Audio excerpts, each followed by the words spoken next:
Hey everyone, welcome back to the channel. Today's video will be relatively brief as we'll be answering a question that I think is pretty straightforward and simple.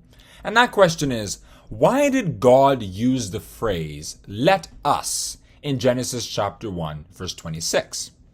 So the common narrative that I think is out there and that is usually spread is the fact that there's this God, he's almighty, omnipotent, omniscient, and so on, who made everything, the heavens, the earth, the universe, and so on, right? And Genesis chapter 1, verse 1 suggests that, right? In the beginning, God created the heavens and the earth. But verse 26 is suggesting that, there was some other individual involved in the creation process, which is why God is saying, "let us," rather than "I will do this or that."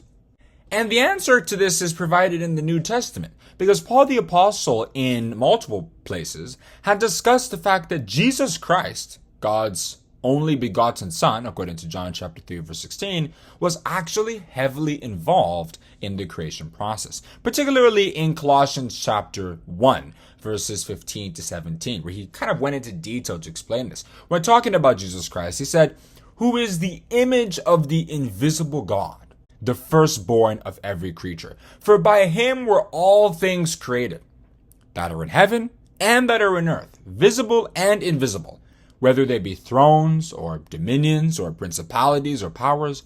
All things were made by him and for him.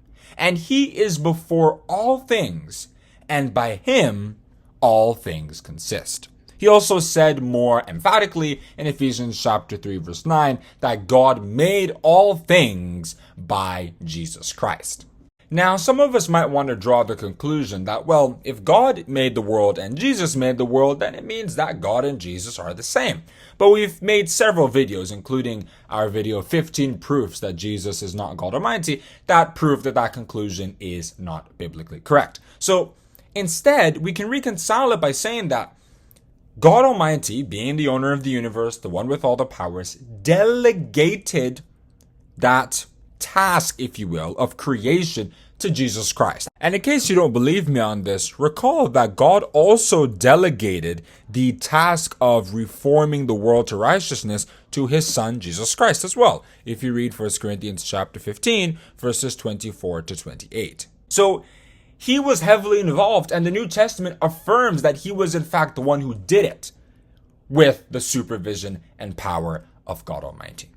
So like I said, this video would be brief. We've answered the question, so that's the end of this video. If you enjoyed it, then I'd appreciate it if you click the like button and the subscribe button. And if you want to be notified when we come back with another video just like this, you can hit the notification bell. Have a good day, and God bless you.